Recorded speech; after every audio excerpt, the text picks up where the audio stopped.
Hello viewers, আসসালামু আলাইকুম। আমি মোহাম্মদ আমিনুল ইসলাম আপনাদের সাথে আজকে আবার উপস্থিত হয়ে গেলাম। আশা করি সবাই ভালো আছেন। তো আজকে আপনাদের সাথে আমি যে ভিডিওটি শেয়ার করব সেই ভিডিওটি হচ্ছে আমরা কিভাবে গাড়ি ডায়াগনোসিস করব ভেহিকেল অ্যানালাইজার দিয়ে, সেই জিনিসটা আপনাদেরকে দেখাবো।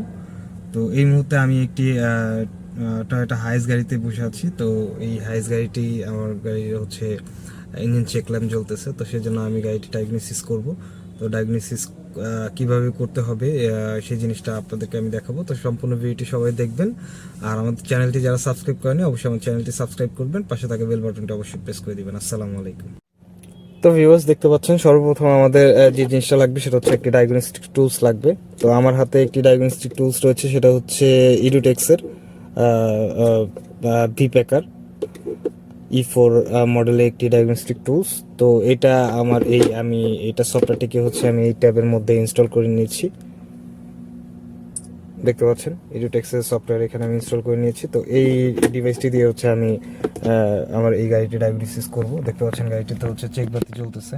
তো এটি ডায়াগনোসিস করব। তো সম্পূর্ণ ভিডিওটি সবাই দেখবেন, তো আশা করি সবাই উপকৃত হবে। তো আমাদের যেটা করতে হবে, সর্বপ্রথম আমাদের এখানে যে ডিএলসি যে অপশনটা রয়েছে, দেখতে পাচ্ছেন ডাটা লিঙ্ক কানেক্টর। তো এই ডাটা লিঙ্ক কানেক্টর হচ্ছে আমার এই ডায়াগনস্টিক ইয়েটি লাগাই দিতে হবে। তো এটা আমি লাগাই দিচ্ছি। দেখতে পাচ্ছেন এখানে এখানে আমি হচ্ছে আমার ডাটা লিঙ্ক কানেক্টরটি লাগাই দিব। তো ভিউয়ার্স, দেখতে পাচ্ছেন আমি হচ্ছে ডাটা লিঙ্ক কানেক্টরটি লাগাই দিলাম গাড়িতে। তো এখন যেটা করব সেটা হচ্ছে আমি আমার ট্যাবে গিয়ে দেখব হচ্ছে এই অপশনে গিয়ে।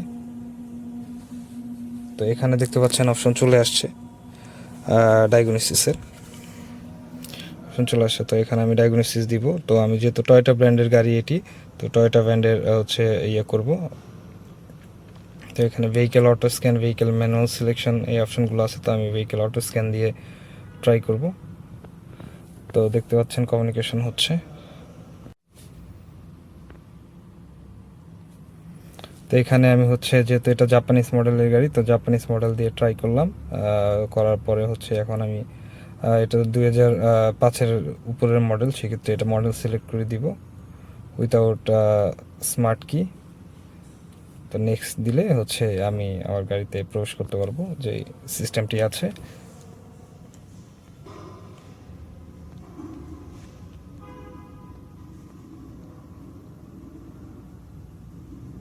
তো দেখতে পাচ্ছেন ডায়াগনোসিস মোড চলে আসছে।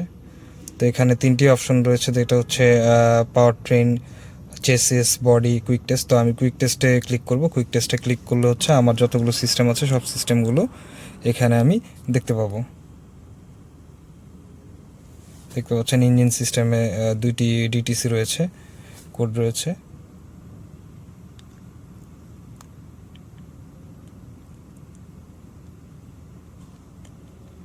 তো একটা একটা করে প্রত্যেকটি সিস্টেম, যে সমস্ত সিস্টেমগুলো এই গাড়িতে ব্যবহার করা হয়েছে, সব সিস্টেমগুলো ডায়াগনোসিস হচ্ছে।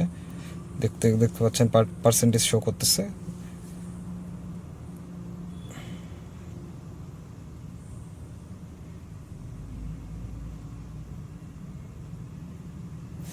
দেখতে পাচ্ছেন আমার এই গাড়ির মধ্যে হচ্ছে ইঞ্জিন সিস্টেমে হচ্ছে দুইটি কোড রয়েছে। তো আমি এখন হচ্ছে ইঞ্জিন সিস্টেমে ক্লিক করব।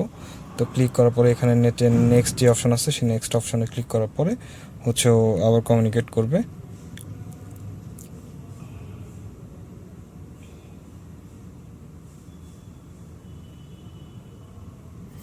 দেখতে পাচ্ছেন trouble code, data list, active test, utility. তো আমি হচ্ছে ডাটা কোড দেখবো সর্বপ্রথম কি ডাটা কোস্ট রয়েছে। তো দেখতে পাচ্ছেন এটা হচ্ছে cylinder two misfire detected and হচ্ছে রাফ আইডলিং। তো এটা হচ্ছে হিস্ট্রি। তো এইটা সম্ভবত হচ্ছে গাড়িটি যখন রানিংয়ে ছিল তখন হয়তো বা সিলিন্ডারটি যে কোনো কারণে মিসফায়ার করেছিল। তো দ্যাটস ওয়াই হচ্ছে এই কোডটি চলে আসছে, এবং হয়তো বা স্টার্ট নিতে একটু প্রবলেম হচ্ছিলো, তো সেই জন্য এটা কোডটি দেখাচ্ছে। তো আমি এখন কোডটি ইরেজ করে দিব। দেখতে পাচ্ছেন এই যে অপশনটি, সেই অপশনটি দিয়ে আমি হচ্ছে কোডটি ইরেজ করে দিব। দেখতে পাচ্ছেন ইরেজ, নেক্সট চাপ দিলে কোড ইরেজ হয়ে গিয়েছে। তো এখন নোট ফল্ট কোড আমি আবার রিড করি। দেখতে পাচ্ছেন নো ফল্ট কোড। এখন হচ্ছে আমি গাড়িটি স্টার্ট করব।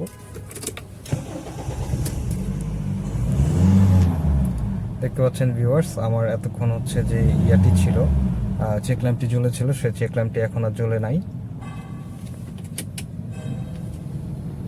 দেখতে পাচ্ছেন। তো এখন ফল্ট কোড হচ্ছে, কোনো ফল্ট কোড নাই। তো এখন আমার যেটা করতে হবে সেটা হচ্ছে আমার গাড়ির যে অ্যাক্টিভ টেস্টগুলো, ডাটা লিস্টে যে আমি আমার গাড়ির কোন ইয়েগুলো আমি দেখার জন্য, যে আমার গাড়ির ভেহিকেল স্পিড, ইঞ্জিন স্পিড, হচ্ছে মাস এয়ার ফ্লো সেন্সরের সিগন্যাল, কুলেন্ট টেম্পারেচারের সিগন্যাল, দেন হচ্ছে ব্যাটারি ভোল্টেজ, অ্যাক্সেলারেশন সেন্সরের যেই রিডিংগুলো আছে, থ্রোটল পজিশনের রিডিংগুলো, থ্রোটল পজিশন সেন্সর, দেন আমার যে সমস্ত ডাটা রিডিংগুলো প্রয়োজন সেই রিডিংগুলো আমি এখান থেকে চেক করে নিব, এবং হচ্ছে নেওয়ার পর আমি দেখতে পারবো যে আমার গাড়ির কী পরিমাণে এসি সিগন্যাল।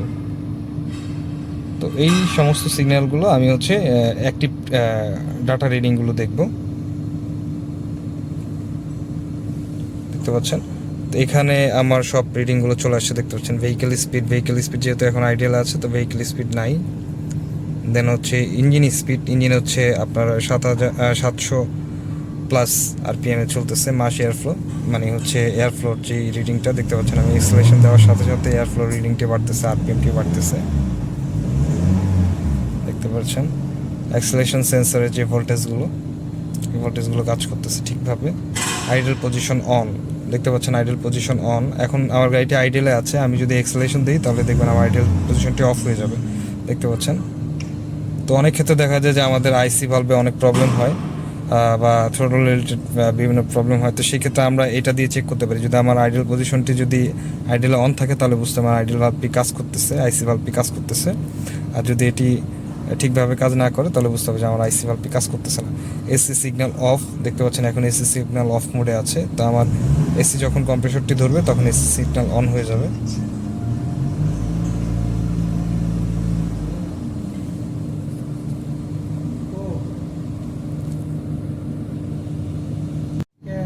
তো ধন্যবাদ ভিউয়ার্স আমাদের সাথে থেকে আমাদের ভিডিওটি দেখার জন্য। আর আমাদের চ্যানেলটি যারা সাবস্ক্রাইব করেনি অবশ্যই আমাদের চ্যানেলটি সাবস্ক্রাইব করবেন। আর আপনাদের vehicle maintenance related, spare parts related কোনো পরামর্শ প্রয়োজন হলে অবশ্যই আমাদের সাথে যোগাযোগ করতে পারেন। তো সবাই ভালো থাকবেন, আসসালামু আলাইকুম।